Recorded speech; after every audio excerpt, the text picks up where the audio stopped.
Washington, Sen. Ron Johnson, R. Wisconsin, launched a sharp attack on a sweeping bill championed by President Donald Trump, warning it carries massive consequences for taxes, Medicaid, food stamps, and the nation's financial health, and signaling there are enough Republican senators ready to block it in the Senate. The bill, narrowly passed in the House by a single vote on May 22, is now facing significant headwinds in the Senate, where Republican concerns are mounting over the bill's staggering cost. Projected to add approximately $3.3 trillion to the national deficit over the next decade, the legislation threatens to swell the federal government's debt to unprecedented levels. Appearing on CNN's State of the Union, Johnson predicted that a coalition of dissenting GOP senators could be sufficient to derail the proposal.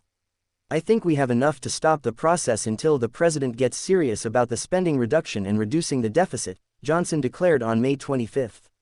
Despite Trump's pressure on Republicans to rally behind the bill, a centerpiece of his 2024 campaign agenda that includes a temporary tax break on tips, Senate conservatives remain skeptical. "This is our moment," Johnson emphasized in his CNN interview with Jake Tapper. "We have witnessed an unprecedented level of increased spending. This is our only chance to reset that to a reasonable pre-pandemic level." Johnson signaled that without a serious approach to deficit reduction, he could not support the bill. And he's far from alone. The legislation includes a $4 trillion increase in the debt ceiling, a critical measure needed to avoid a catastrophic default on U.S. debt obligations, which could hit as soon as August. But that provision has become a flashpoint of Republican opposition.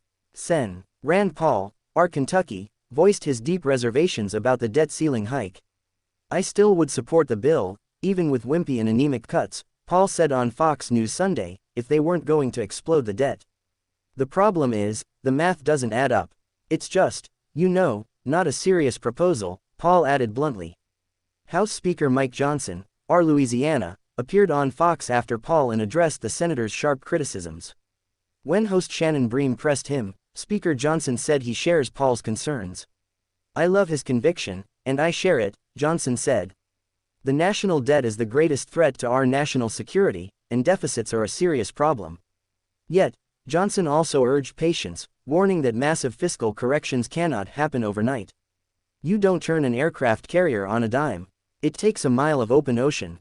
And so, it took us decades to get into this situation. This is a big step to begin to turn that aircraft carrier." Republican senators mounting opposition could reshape the fate of the Trump-backed bill in a chamber where the GOP holds a narrow 53-47 majority. Several conservatives are digging in, signaling they won't be swayed by campaign promises or presidential pressure if the financial fundamentals don't add up. Johnson, who has consistently positioned himself as a fiscal hawk, insisted that the country's long-term financial health must come before short-term political wins. "We need to be the adults in the room," he said.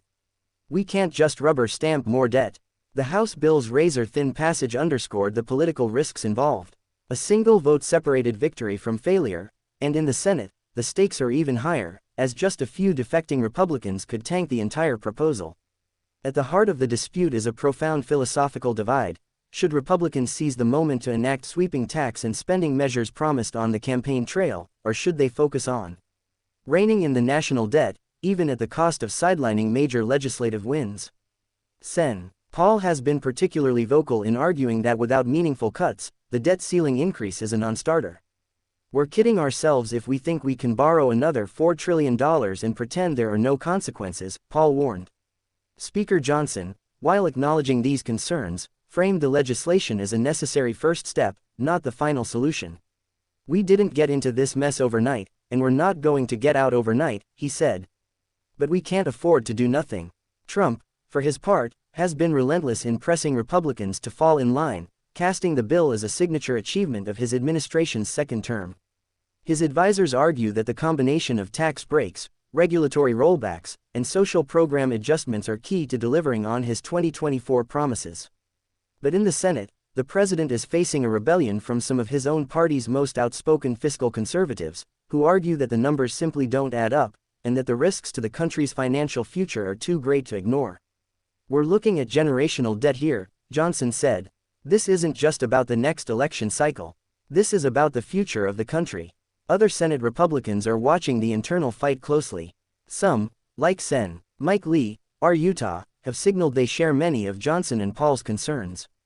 There's a lot to like in the bill, but there's also a lot to be worried about, Lee said in a statement.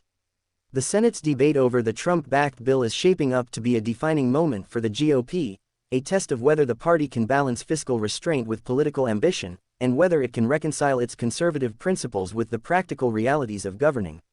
For Johnson, the choice is clear. We can't keep pretending we can spend like this forever, he said. At some point, the bill comes due. As the Senate prepares for a showdown vote, the outcome remains uncertain.